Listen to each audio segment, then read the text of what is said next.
I cried out my fiance's name. He was shocked because I had never called him by name before. Whenever I faced him, I either scolded him or ignored him. But what he didn't know was that I had actually been reborn in my previous life. I had stolen all of my fiance's property and given it to the man I loved, yet he never blamed me. And even when the man I loved betrayed me, he sacrificed his life to save me. Therefore, in this life, I decided to stay by his side and accept his love. Lucian, please, I whispered, tears blurring my eyes. He froze. I'd never called him by his name before, always Mr. Blackwood, which he hated. The surprise flickered in his eyes, then vanished, replaced with that usual cold mask. You'd do anything just to be with your lover, wouldn't you? He scoffed. Too bad. You'll stay cuffed until you finally accept you belong beside me. I won't run again, I promise. My voice was soft, desperate. For a second, his gaze softened, then hardened again as he turned to leave. My wrists hurt, I murmured, lips pouting. His eyes darted to my raw skin, and something broke in him. He rushed to me, unlocked the cuffs. I'm sorry, he said, voice low. The moment my hands were free, I threw myself into his arms, clutching him like I'd never let go. This time I'll protect you. I'll stay by your side. He pulled back, searching my face, suspicion burning in his hazel eyes. What do you think you're doing? If this is another trick, doll, you're not leaving this mansion. That nickname, doll, I used to hate it. Now it made my heart skip. I don't want to go anywhere, I told him, wrapping my arms around his neck again. He stiffened, then shoved me back, his hand landing at my throat, firm, but not cruel. You expect me to believe you've suddenly decided to be obedient? You fought me since day one. Now you want to play sweet? He leaned closer, voice low and dangerous. If this is another game, I'll make sure your lover doesn't live to see morning. I didn't care. Adrian could rot. I was planning to deal with him myself anyway. Before Lucian could finish his threat, I pulled his face to mine and kissed him. He froze,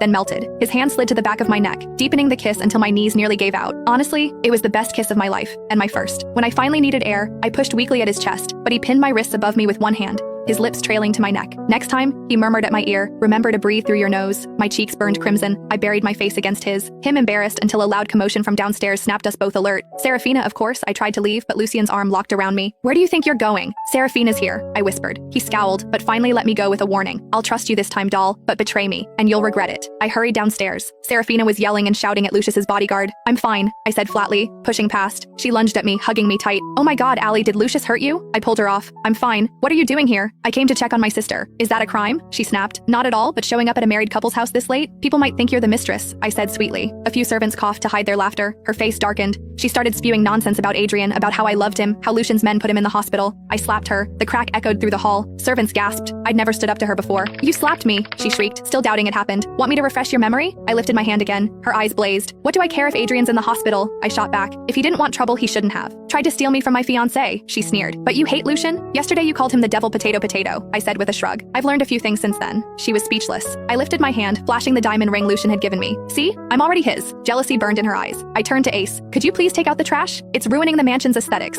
Two guards grabbed her, dragging her toward the door as she screamed. I dusted off my hands, satisfied until I looked up the stairs and froze.